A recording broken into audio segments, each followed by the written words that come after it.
Have you ever cooked a full homemade meal only to be told it's not motherly enough?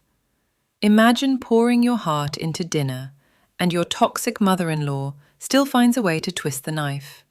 In today's JustNoMIL podcast, a wife versus mother-in-law dinner turns into quiet war and silent revenge. Have you ever tried to do something really thoughtful for someone who never seems to appreciate anything? Like genuinely poured your heart into it, thinking this time things might be different? That was me last weekend. I decided to cook dinner for my mother-in-law. Yes, that woman, the one who once said my wedding bouquet looked too artificial. But this time, I was determined to rise above the past drama. I thought, maybe she just wants to feel included. Maybe a nice homemade meal would help her see me as more than just the woman who took her son. So, I went all in. We're talking garlic butter roasted chicken, skin crispy, juicy inside. Creamy mashed potatoes, not from a box, sautéed green beans with almonds, a fresh garden salad, and yes, even a homemade pie cooling on the counter, golden crust and all. This wasn't just food, it was effort, time, and heart. I even set the table with real napkins, cloth ones, not paper, because deep down, I still wanted that connection, that maybe, just maybe, we'd find some kind of peace. But here's where the just know my Al energy kicked in. She barely said thank you when she arrived, gave a quick scan of the dining table and commented, "Oh, it's very colourful.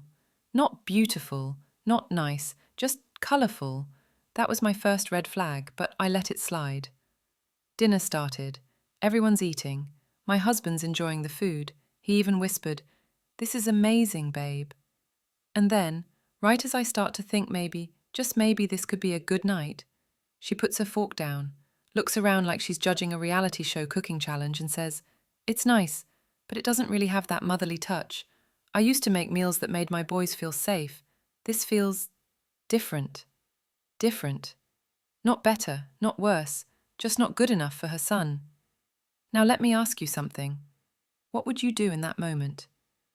You're trying your best, you've done nothing but show kindness, and your toxic mother-in-law still finds a way to undermine you at your own table. It was a classic wife versus mother-in-law power play, masked under a passive-aggressive smile. I felt something crack inside. And I know many of you listening can relate. This kind of family betrayal doesn't always come with yelling. Sometimes it arrives quietly, with a fork placed gently on a plate. Honestly, it made me wonder how many of us are stuck in relationships like this, where no matter what you do, it's never enough. Let's talk about it. Drop a comment or voicemail. Has your Malayal ever tried to belittle you under the guise of tradition or motherly wisdom? Do you think cooking for a narcissistic... And coming up next, I'll share the moment I stopped trying to win her approval and planned a silent revenge with takeout and a casserole dish. Stay tuned. Have you ever had one of those moments where you smile, but deep down you're screaming? That's exactly what I felt when my toxic mother-in-law dropped the "not motherly enough" comment over dinner. But I didn't lash out, I didn't cry, I didn't even flinch.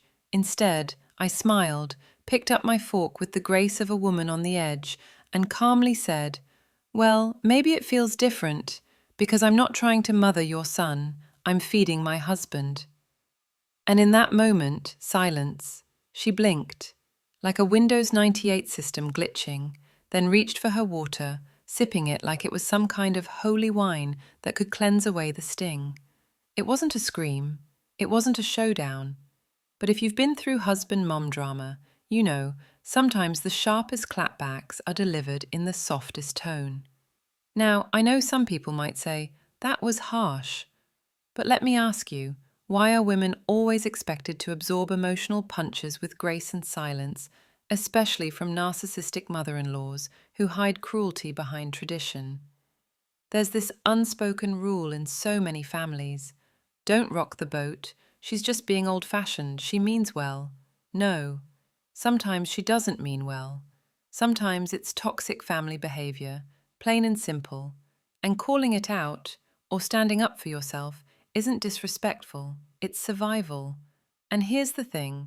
My husband heard it. He heard her. He heard me. He gave me a look, not of panic, not of shame, but of quiet understanding. Like he finally realized this wasn't just harmless banter between two women in his life. This was a pattern. That dinner table, for all its candles and casseroles, became a battlefield of subtle power plays, the kind of crazy MIL stories you read on toxic family Reddit threads and think, that can't be real. Oh, but it is. And you know what cracked the most that night? Not just my patience, but my hope. Hope that she'd eventually come around. Hope that all the cooking and kindness would melt the frost. Nope. That was the night I emotionally checked out of the peacekeeping role. The last bit of goodwill I had for her? Gone.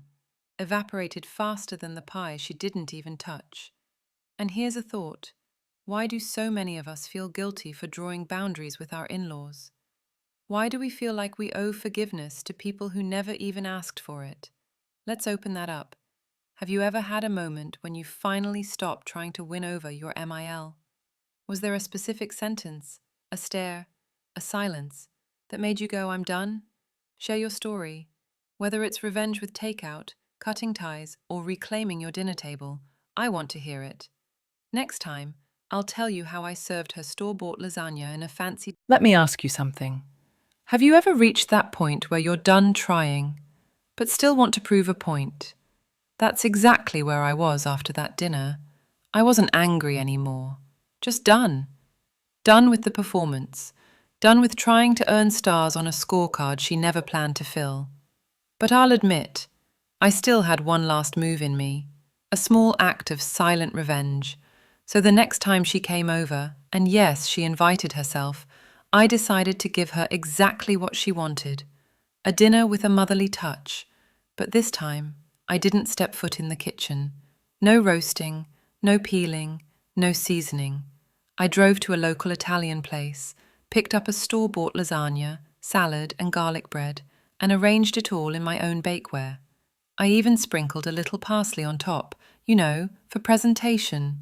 And here's the twist. She loved it. Now this feels homey, she said, chewing with nostalgia, like I'd unlocked a hidden recipe from the family vault. See, you're learning, she added, with the audacity of a Food Network judge giving me a B+. I didn't say a word, just smiled. Honestly, that moment taught me more than any toxic mother-in-law Reddit thread ever could, because it wasn't about food. It never was. It was about control, about her wanting to feel superior, about minimizing my role so she could cling to hers. And that's the thing about narcissistic mother-in-laws. They thrive on power dynamics. They'll dismiss your efforts, then praise mediocrity if it fits their narrative, and sometimes they'll choose fake comfort over your real work, just to avoid admitting you're doing a good job. So I gave her the comfort, and I watched her praise takeout like it was a 5-star feast. And guess what? I didn't feel guilty. I didn't feel small. If anything, I felt free, because the moment I stopped needing her approval, her opinion lost its weight. This wasn't about being petty. This was about reclaiming my energy. Because when you're constantly tangled in relationship drama with a Miller L who treats kindness like weakness, sometimes you need to step back or step out completely. And look, I know some people will hear this and say, but isn't it deceptive to pretend you cooked? To that, I say, it's no more deceptive than pretending to respect someone while criticizing everything they do. Let's open this up. Have you ever pulled a low-key revenge story just to keep the peace while making a point? What's your take? Is it okay to fake it with a casserole dish peace treaty, or should we always stand firm with the truth? Drop your story. Let's turn these crazy Miller stories into a place of connection, and maybe, just maybe, a little healing through laughter. And in the next episode, I'll share what happened when my husband finally stood up to his mom, and why it changed everything. Have you ever looked at your partner and silently wondered, when are you going to see it, really see it? Not just the tension, not just the awkward silences, but the emotional landmines you're constantly stepping on, alone. That's where I'd been. For years, honestly, smiling through crazy Mael stories, brushing off husband-mom drama, and telling myself, he means well, she means well, it's not that bad. But after the lasagna incident, yes, the store-bought masterpiece she praised like it was straight out of Nonna's kitchen, something shifted. A few days later, we were cleaning up after dinner, a real one this time, thank you very much, and my husband said, "You didn't actually make that lasagna last time, did you?" I froze for a second, wasn't sure whether to laugh, lie, or brace for a guilt trip. But then he added, "Honestly, I'm kind of glad you didn't. Watching her rave about it was eye-opening." That was the moment. Not dramatic, not loud, just honest, quiet, real. He finally saw what I'd been dealing with. The performative kindness, the veiled jabs, the way she weaponized nostalgia to undermine me.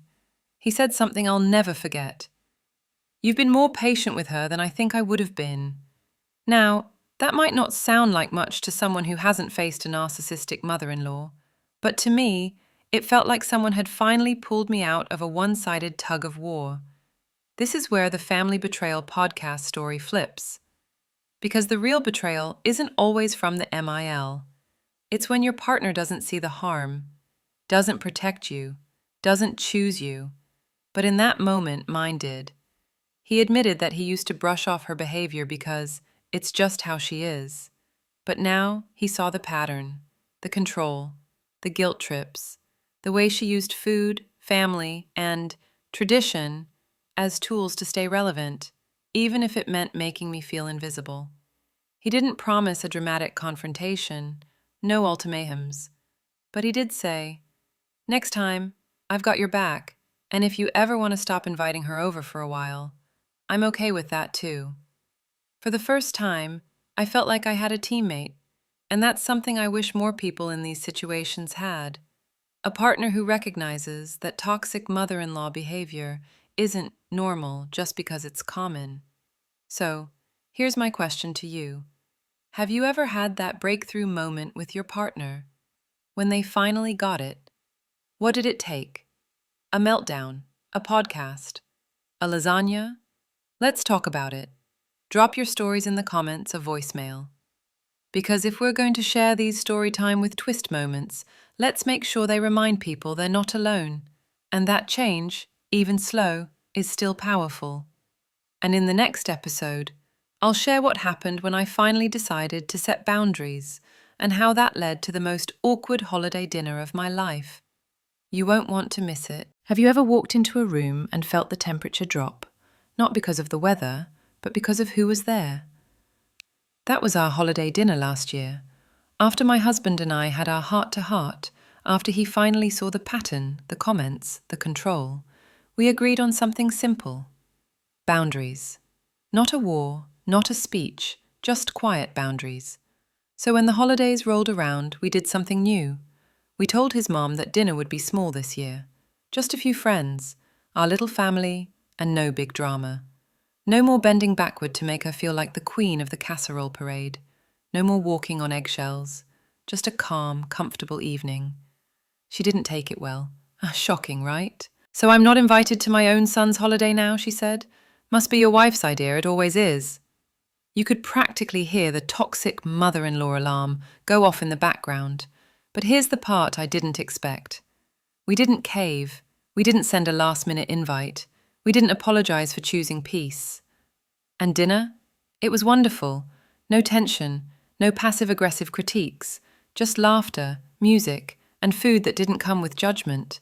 And for the first time in years, I didn't end the night crying in the bathroom. That's when it hit me. Setting boundaries isn't selfish, it's necessary, especially when dealing with narcissistic mother-in-laws who see every moment as a competition. This wasn't about revenge. It wasn't about winning.